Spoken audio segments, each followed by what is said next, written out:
In everyone's life, there are moments when the past, like an anchor, holds them back from moving forward. Parting with the past is not just the passage of time, not a magic spell, and not a way to distract oneself from intrusive thoughts. If everything was so simple, then why do many people live for years imprisoned by memories as if everything happened only yesterday? The root of the problem lies not in the inability to forget, but in the image that has been imprinted in the mind, in the created story, in unfulfilled promises, in that version of oneself that remained in the past. And no matter how many attempts are made to escape from this, the image continues to live in the mind, but not because of love, but because the mind clings to illusion. As Carl Jung brilliantly noted, until you make the unconscious conscious, it will direct your life, and you will call it fate. Without realizing this, one can forever remain in the shadow of the past. But if you are here, then a part of your being is already ready for awakening, and today 10 powerful keys will be presented that will help to break free from the shackles of the past without agonizing pain. Previous discussions have already touched on the topics of letting go and the 7 stages of emotional liberation, but this video promises to be an even more significant addition to this knowledge. Regardless of the length of stay in such a situation, what is done from this moment on is crucial, because in your hands are keys of pure gold, capable of forever breaking the vicious connection. By watching this video to the end, the viewer will see both themselves and another person in a completely different light, and if someone you know needs this information, it is worth sharing it, providing invaluable help in the process of liberation. It is necessary to realize that attachment is a trap set by the unconscious. It is important to understand that the attraction to a certain person is not due to a vital necessity. It is not the love of your life and not an irreplaceable person. Something much deeper holds you captive, your own unconscious. Carl Jung, a Swiss psychiatrist and the founder of analytical psychology, noted with ruthless accuracy, "Until you make the unconscious conscious, it will direct your life and you will call it fate." What does this mean in practice? If you do not understand the reasons why you are still in captivity, the suffering will be repeated again and again like a vicious circle. Sometimes it happens that a person tries to erase someone from memory, but despite all efforts, some internal force repeatedly returns him to the past. Time passes, the words, "I survived it," sound more and more confident, but in the depths of the soul, there remains a part that does not want to let go of the past. And here is a revelation that is not usually spoken aloud. Attachment and love are not the same thing. In reality, it is not the person himself who holds you captive, but the image that he has formed in your mind. Imagine a traveler wandering in utter darkness. Around, only emptiness, nothing is visible. Taking a step, he suddenly stumbles upon something, feeling a blow, pain, and disappointment. But instead of stopping and examining the object of stumbling, he continues to blindly move forward, again and again, stumbling upon the same obstacle. This is exactly what happens to a person stuck in the past. He continues to face pain, not because the object of his attachment is irreplaceable, but because he has not illuminated the true meaning of this person in his life. When a painful breakup leaves a gaping void, it is worth asking yourself, what was actually lost? It is easy to succumb to the temptation to answer, "I lost a loved one." However, a deeper analysis often reveals a different picture. The devastation that arose after the departure of a loved one indicates that he occupied a certain internal niche that the individual never learned to fill on his own. The insecurity that arose after the breakup indicates a dependence on the partner's approval, which is necessary to maintain a sense of self-worth. The loss of meaning in life after a person's departure may indicate that he was the only source of life energy and interest. In such situations, it is not about love in its purest form, but rather about emotional dependence. Until a person realizes this truth, he remains in captivity not only of a specific person, but also of anyone who can fill the resulting void. The problem lies not in the departed partner, but in the individual's inability to independently satisfy their emotional needs and expectations. When a person did not feel parental love in childhood, his current attachment to another may be dictated not so much by feelings for this particular person, but by a thirst to be noticed and recognized. If throughout his life he was haunted by a feeling of his own inferiority, then in a relationship he is probably looking for someone who can dispel these doubts and make him feel significant. For those accustomed to solitude, attachment often becomes a manifestation of the fear of being alone with themselves once again. The paradox lies in the fact that even if the object of attachment returns, it won't solve the deep-seated problems. After all, what a person is truly seeking is not in the external world, but within themselves. Many make the mistake of believing that distraction, time, or new relationships can alleviate attachment. But in reality, they are only continuing to run away from themselves, and this endless escape leads to changing partners, cities, circumstances, but does not rid one of the recurring cycle. The truth, however bitter, is that overcoming attachment begins not with searching externally, but with self-analysis. It is necessary to honestly answer the question, what internal void is a person trying to fill with another? If there is no answer, then the problem is not in the attachment, but in the lack of self-knowledge, and until a person confronts their inner shadows, they will continue to wander in the darkness, stumbling over the same obstacles. However, the most insidious aspect of attachment is not only its role as a trap for the subconscious, but also its ability to distort the perception of reality. The object of attachment is endowed with qualities often far from the truth, and the person is held captive by illusions created by their own mind. Until this lie is exposed, liberation from the shackles of the past is impossible, as memories appear in a distorted light. To understand the mechanism of this deception and break the vicious cycle, it is necessary to abandon the idealization of the object of attachment. This may be painful, but it is the only path to realizing the truth.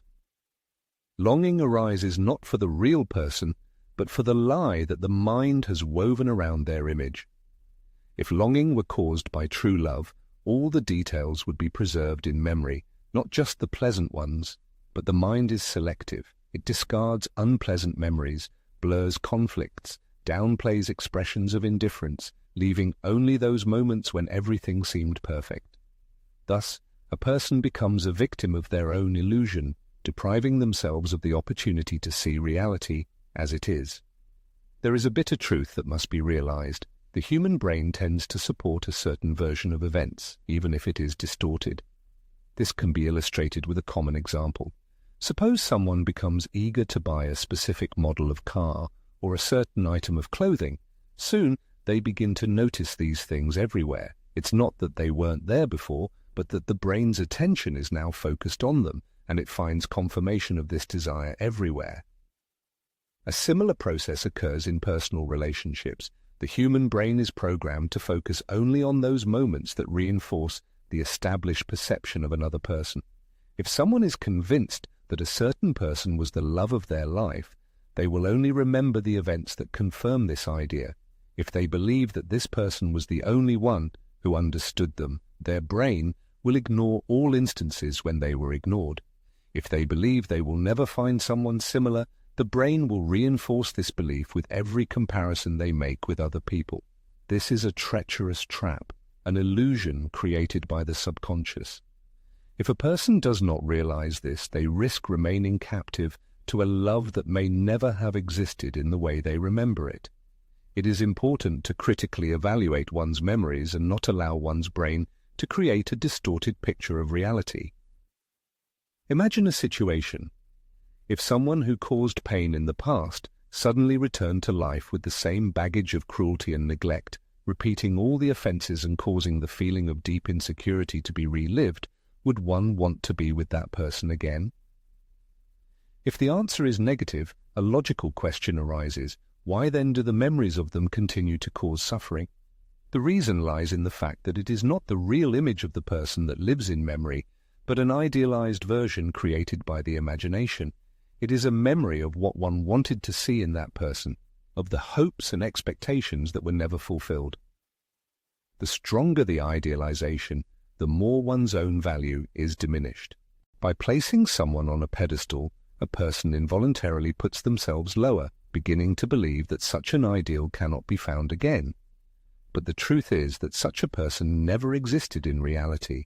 It was just an illusion, a construct of the mind, a reflection of one's own desires and projections. As Carl Jung once insightfully noted, people tend to see in others not their true essence, but only a reflection of their own internal qualities and perceptions. In other words, the feeling of love for someone may be due not so much to the personality of that person, but to the projection of one's own desires and needs onto them. When a person felt loved, it was likely because they saw in their partner's reflection the love they had always craved. A sense of security with another person might have arisen from finding the stability that the person couldn't create in their own life. A feeling of self-worth could be linked to the partner confirming the value that the person hadn't learned to see in themselves. However, when that person leaves, all those feelings vanish. The reason lies in the fact that they never came from the partner, but were always within the person themselves. The partner was merely a mirror that has now shattered, forcing the person to look at themselves without embellishment. This can be frightening, as it now becomes necessary to be the source of everything that was previously sought externally. Attachment doesn't disappear due to distraction, time, or the appearance of a new person. It's destroyed by the truth, and the truth is that the person wasn't who they were made out to be.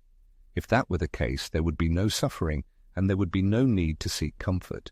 It's time to abandon baseless illusions and face the truth, because liberation begins with acknowledging reality without embellishment. Don't succumb to the temptation of remembering only the bright moments. It's necessary to recreate the full picture of what happened. Only then should you ask yourself, am I really ready to continue suffering because of a person who didn't actually match the image I created? An honest answer to this question will be another step toward true freedom.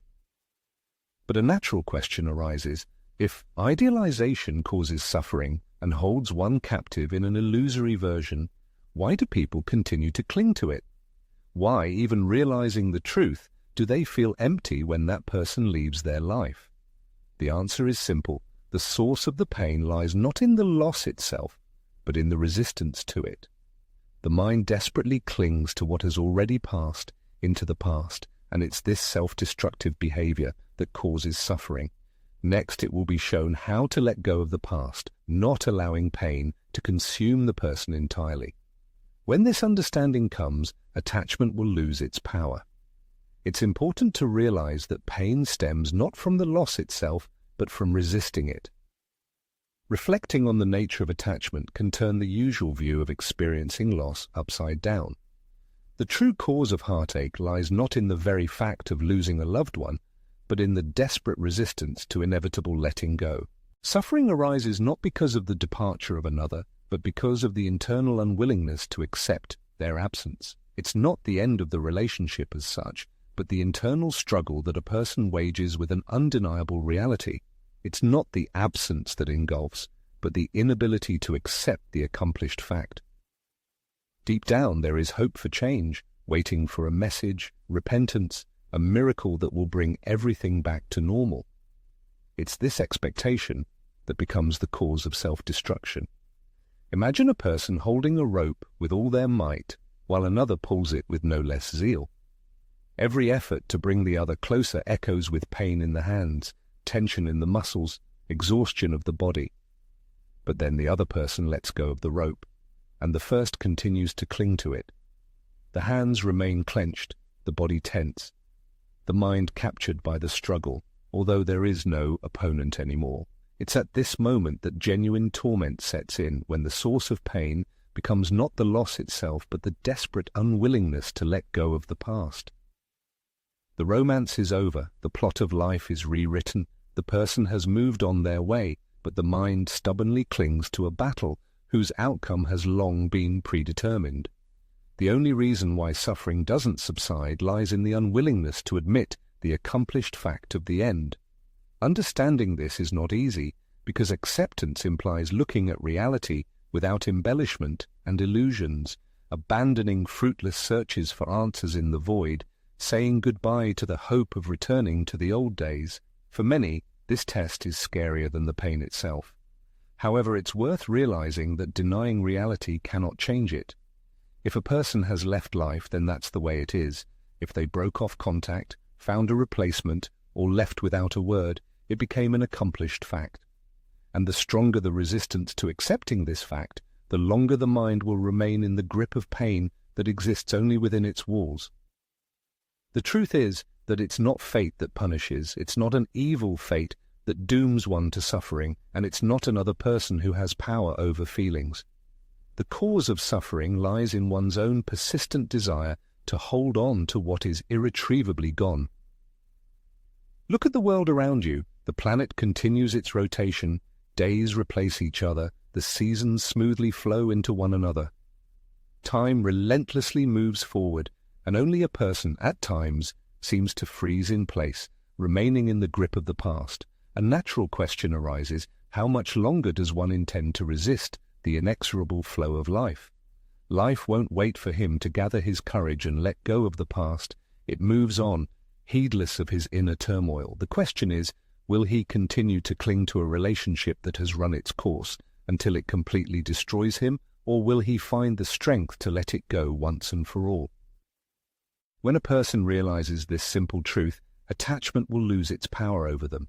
They will understand that they are not actually holding on to a specific person, but to a story they themselves have created.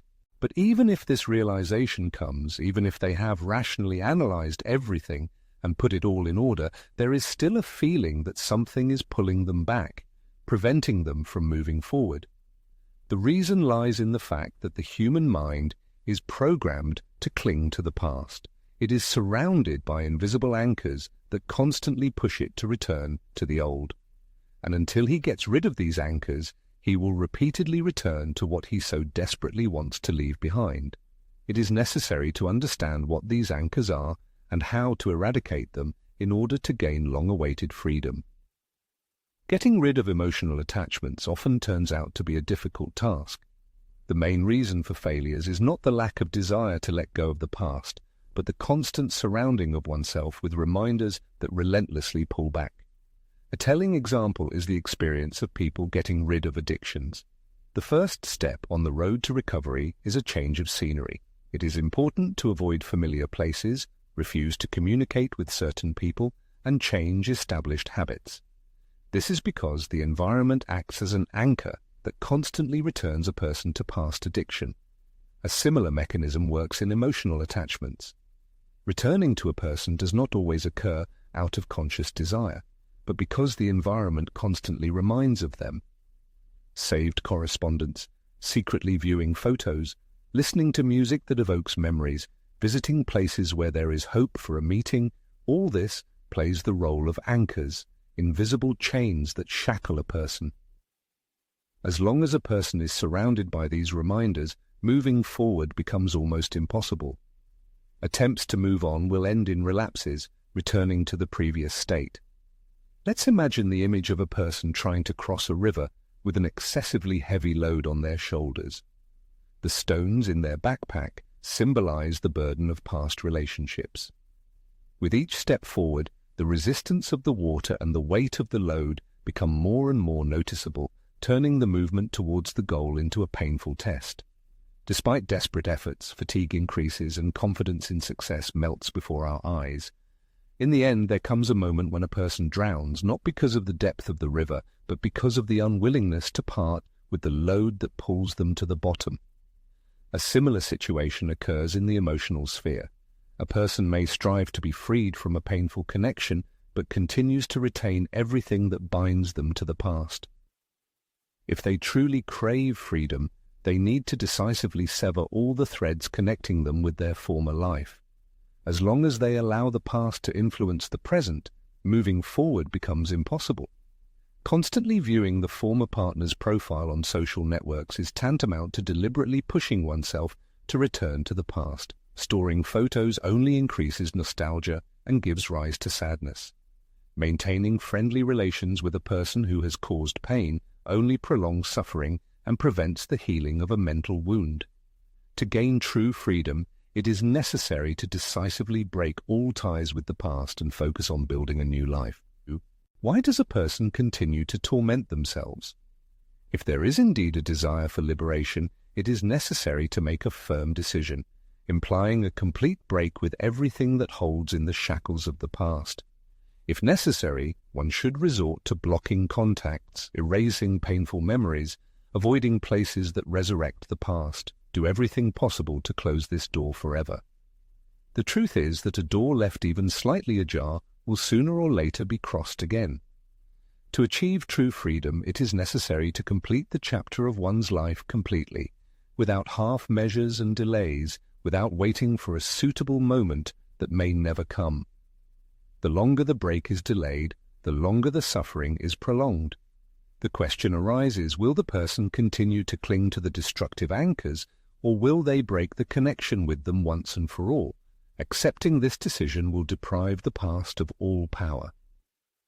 A person continues to feel the need to be near a certain person, even when it loses its meaning, even realizing the need to let go. Inside remains an unhealed wound, emptiness, a search for something that cannot be found. Why? The problem lies not in a specific person, not in memories, and not in anchors. The problem lies in the lack of self-awareness without that person. Until one's own identity is restored, the search will continue in the external world instead of turning inward to the self. The reason why a person remains trapped in past relationships is not in the person themselves, but in the meaning that was attached to them. They remain connected because in their mind, this person possessed exceptional value and importance that they feel no one else can fill. But the question arises, did this specialness really come from them, or was it bestowed upon them by the person themselves? The harsh truth is that no one is born special. It is the person who decides who will occupy that place in their heart and mind.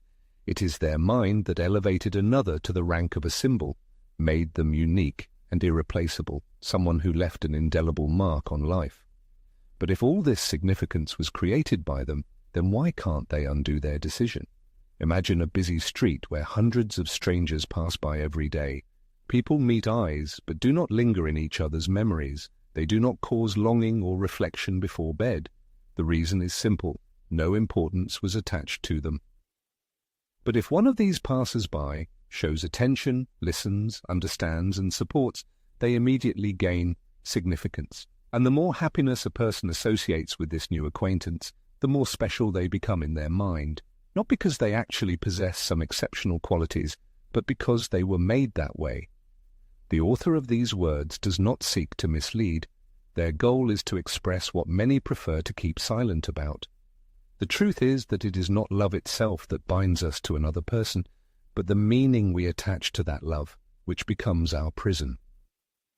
The conviction that someone was the love of one's life creates a reluctance to let go of the past.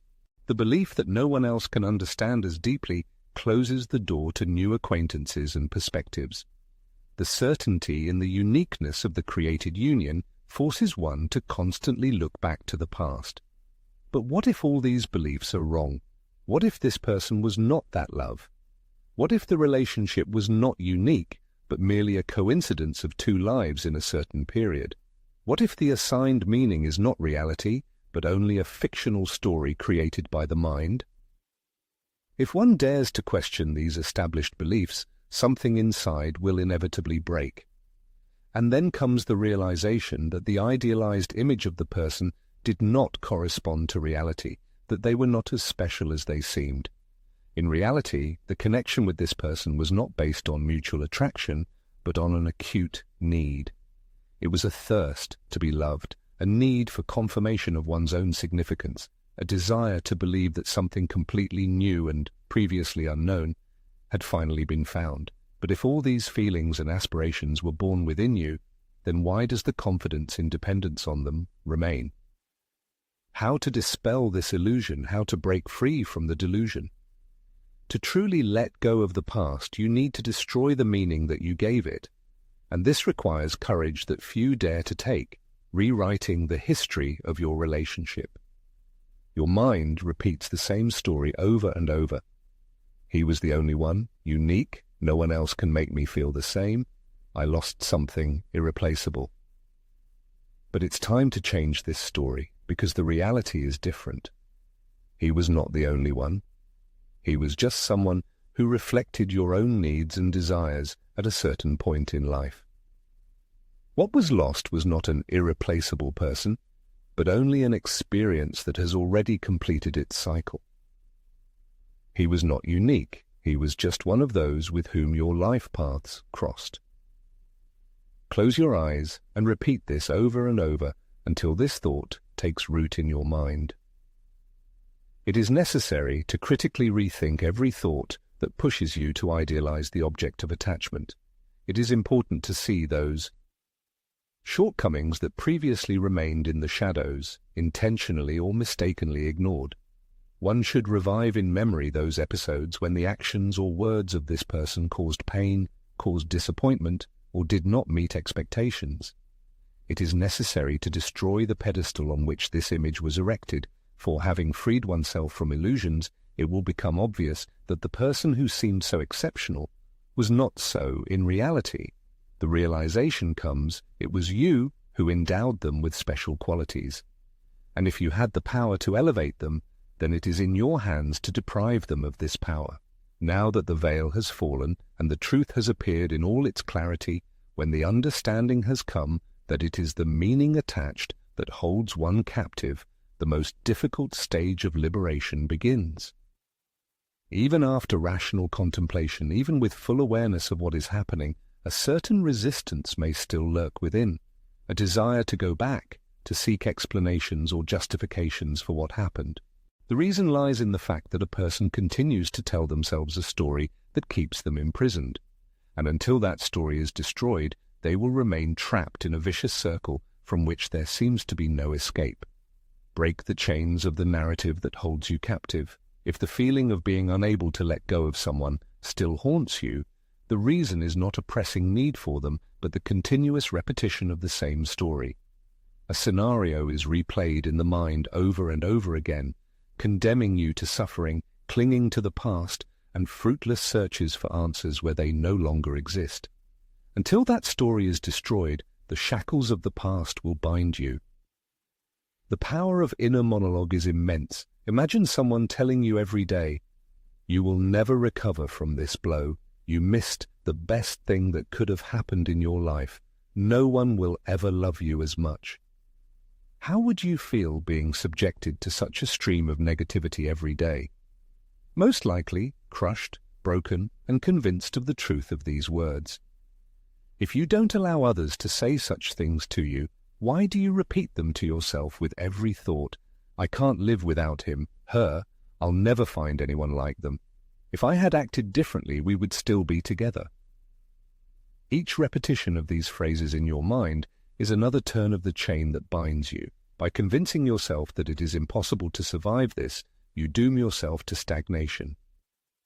It is not reality itself that holds you captive, but the story you tell about it.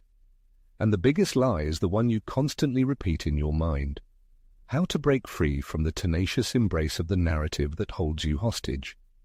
If you sincerely strive for liberation, you must transform the story itself. After all, changing the story entails a change in the perception of the lived experience. To achieve this goal, you should go through 3 key stages. The first step is to identify the story that the individual constantly tells themselves.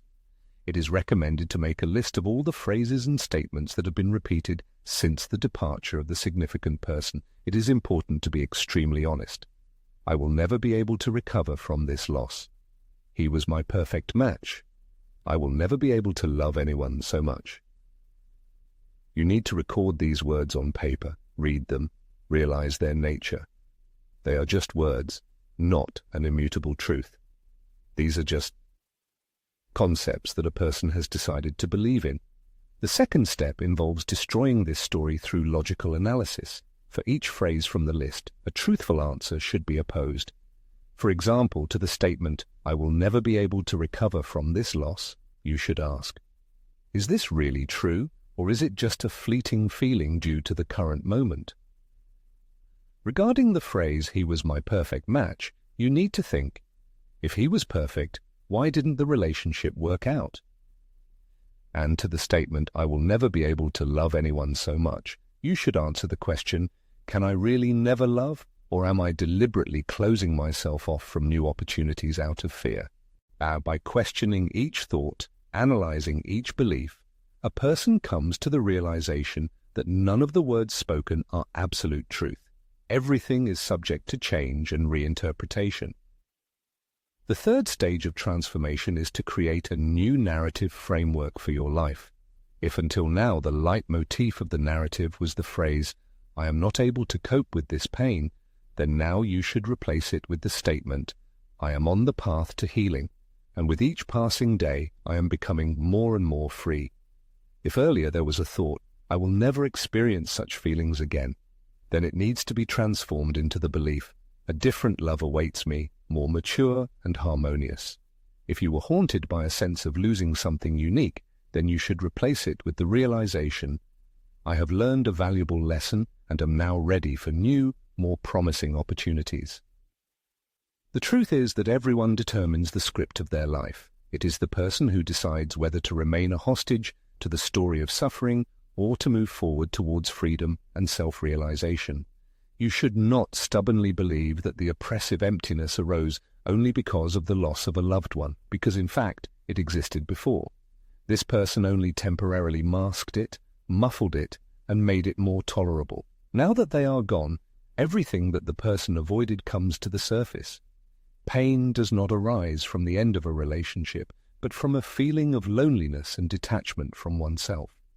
Until a person meets face to face with this inner emptiness, they will continue to look for in others what should initially come from within. When life confronts a person with a gaping void, the natural reaction is to seek distractions. However, it is at this moment that many fail, not realizing that the real problem lies not in the unwillingness to let go of the past, but in the inability to be alone with oneself. The loss of a loved one exposes not only their absence, but also that very terrifying emptiness that the individual desperately tries to fill, not understanding that it is precisely this fear of facing oneself without the usual distractions that is the real destroyer. Observing people's behavior after the end of a relationship, two common strategies can be noticed. Some, driven by the hope of a speedy recovery, rush to find a new partner, believing that fresh feelings can erase the pain of the previous connection. Others, seeking to dull the emotional pain, immerse themselves in a world of distractions, noisy parties, exciting travels, impulsive purchases, an endless stream of social media, anything that can distract from painful thoughts, even for a while. However, as practice shows, neither of these strategies brings the desired relief. Regardless of the chosen method of distraction or attempts to fill the void with a new person, it remains in its place like an unhealed wound, and sooner or later makes itself known. This can happen at night, in silence, when there are no more external stimuli to drown out the inner voice. It can happen when seeing a happy couple on the street, when painful memories flood back with renewed force, or even in the midst of a conversation with a new acquaintance, when thoughts involuntarily return to the past. The true cause of suffering lies not in the loss of a specific person, but in the loss of the anesthesia that they provided. Before their arrival, the emptiness already existed inside, but love, recognition, and communication kept it dormant. Now that all of this has disappeared, the emptiness has awakened, and instead of facing it, the person desperately tries to run away from it, thereby exacerbating their condition. How can one overcome the feeling of inner emptiness and achieve genuine healing? If a person strives for liberation, they should stop looking for distractions and face their pain. Instead of the usual avoidance, it is necessary to closely observe it, because emptiness arises not for destruction, but to point out what was previously ignored.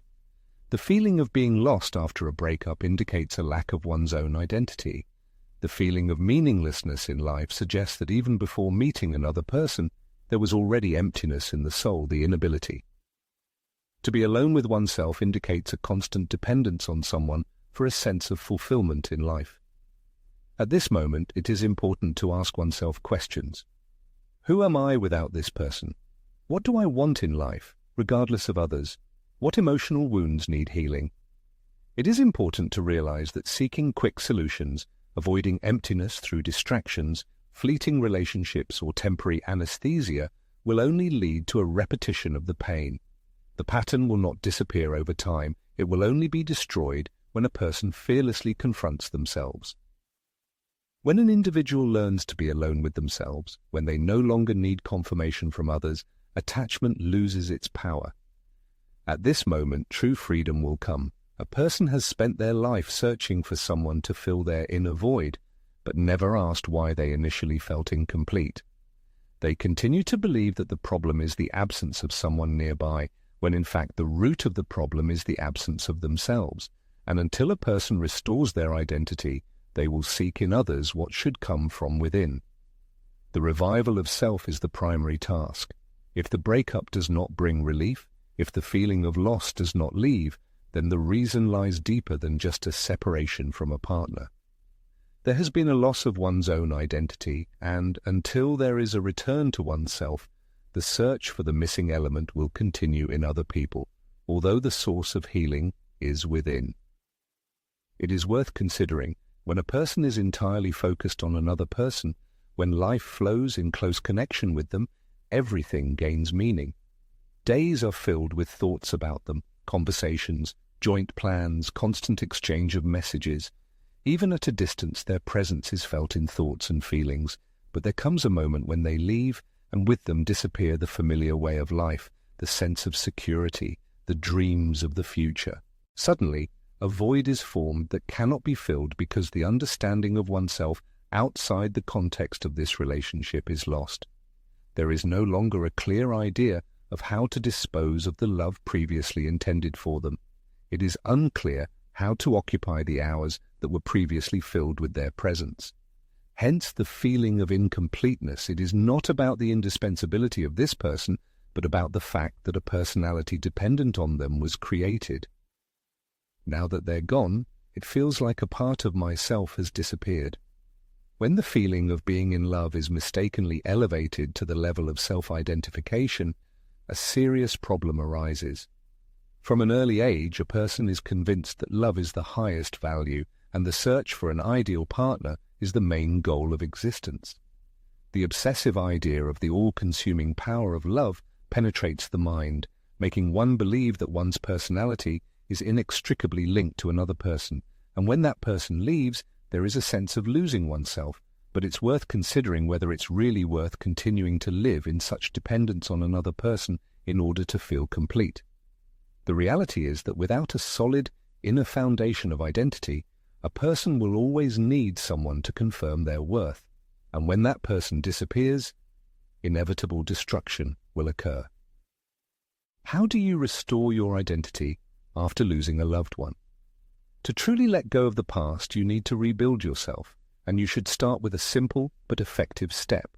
Stop defining yourself through another person. Ask yourself questions. Who am I when I'm not in a relationship?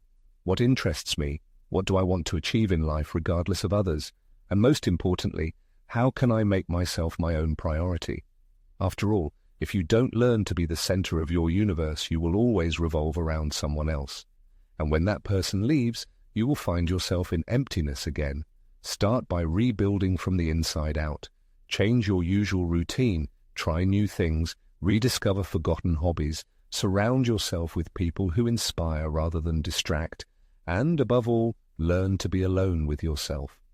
True liberation is not the cessation of love for someone, but the return of love for oneself. And when that happens, no one will be able to hurt you anymore. The path to recovery after a breakup is a significant step forward, but there is a hidden danger on this path that can slow progress. Even after realizing that a former partner is not irreplaceable, many continue to wait for a certain moment when they will be internally ready to let go completely. The paradox is that this moment may never come. Letting go is not a spontaneous event, but a conscious decision that must be made, even if the internal state resists it. Next, we will look at the reasons for this phenomenon and offer a strategy for finally breaking with the past. Don't rely on the emergence of a feeling of readiness to let go. Waiting for the perfect moment can lead to dwelling on the past.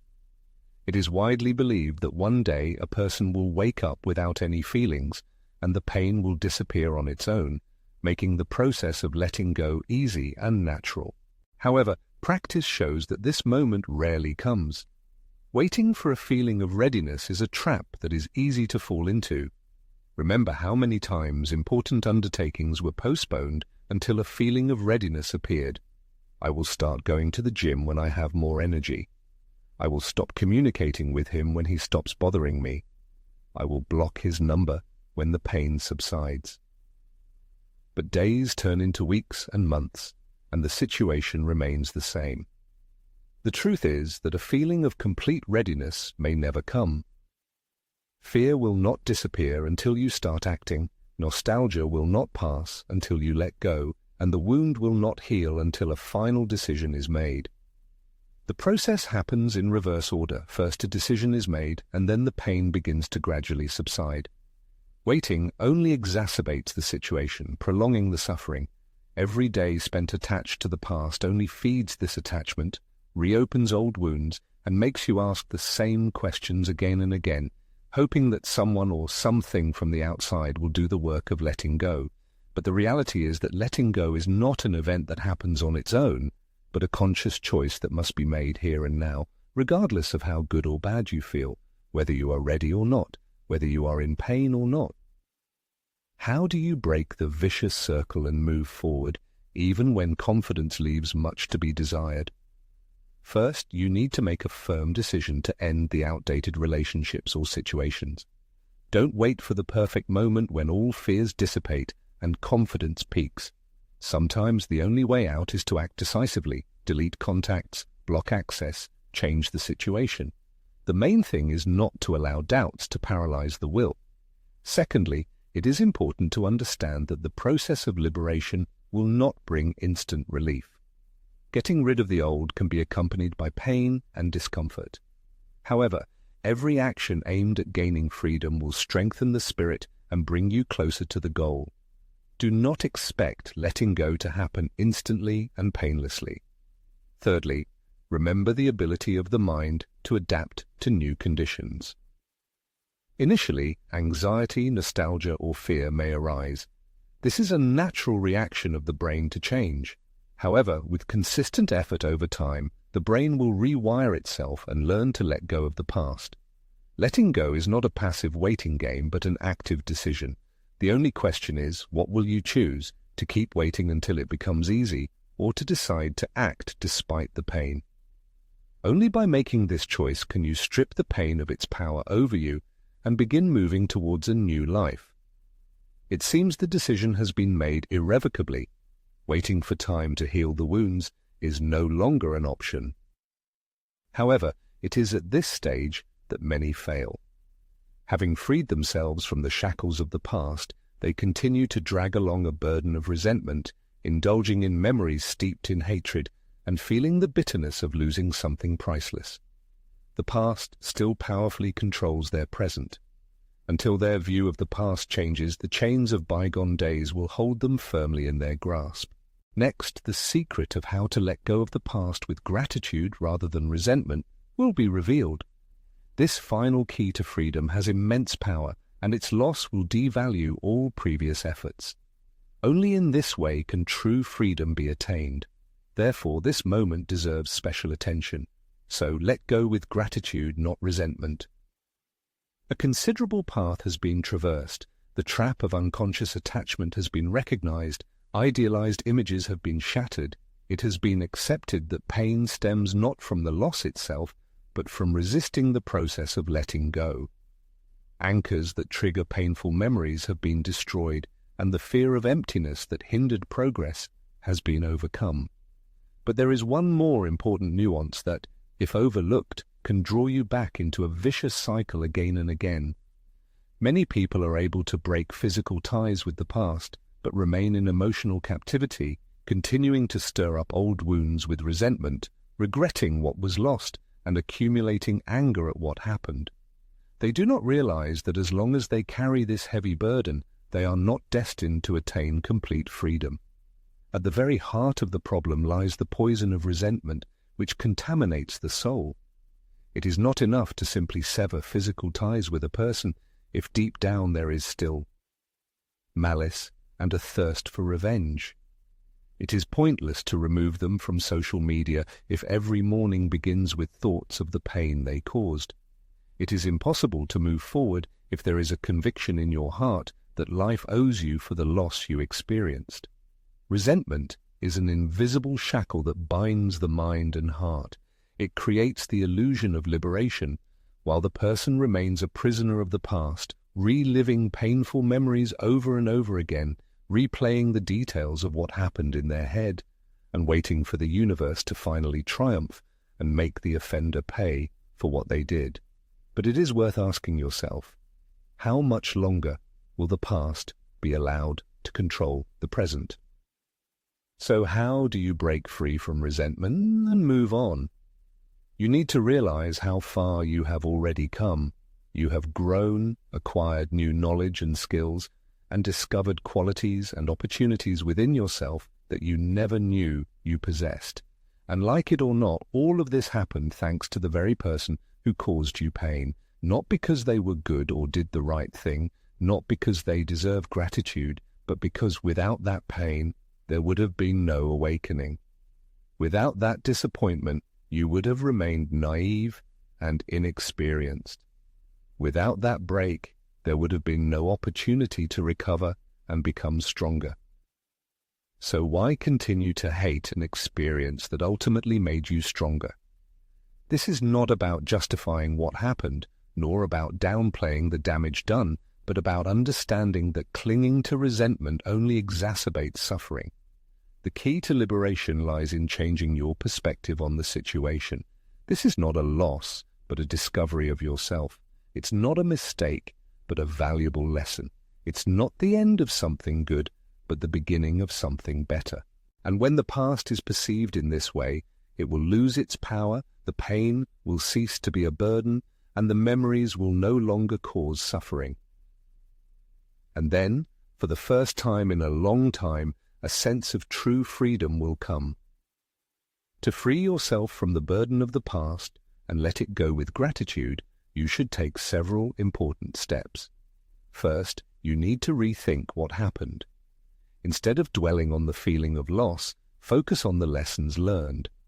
As long as you perceive your story as a tragedy, you remain its hostage. But as soon as you can see it as a completed stage, the path to further progress will open up. Secondly, it is important to express gratitude for the experience without seeking to repeat it.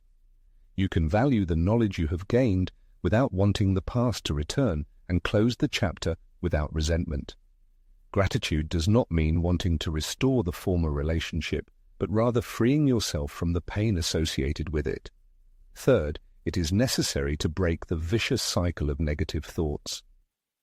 It's time to take a deep breath and release the grip on unrealized opportunities, to cease dwelling on the what-ifs, and to stop expecting retribution from fate. These endeavors are futile and offer no forward momentum. The sole determinant lies in how one chooses to navigate life from this juncture onward. A perpetual backward glance obscures the path ahead, while a gaze fixed on the future diminishes the past's dominion. A day will dawn when memories lose their sharpness, when a certain name no longer stirs emotional turbulence, and when the future is no longer veiled in fear. This marks true liberation. It's not merely the closure of a chapter, but the genesis of a new self, unburdened by the past, free from the need for painful attachments, and experiencing genuine freedom for the first time in what feels like forever. Reaching this point signifies a monumental journey. The individual standing at this threshold is not the same who began the trek. There's a realization of a truth that many grasp only after years. Attachment is not synonymous with love. Letting go doesn't equate to loss, and emptiness cannot be filled by another person. It becomes clear that the prison was not the person themselves, but rather the constructed image, the story one told oneself. But this narrative has reached its conclusion. The decision to release the past has been made. There's no longer a point in looking back. the focus must shift to what truly matters, oneself. There's no need for someone to complete you, someone to validate your worth. There's no need to cling to a story that has long since ended. Everything necessary already resides within, always has. It simply lacked recognition. And now, with this awareness awakened, felt, and understood, the long-awaited freedom arrives.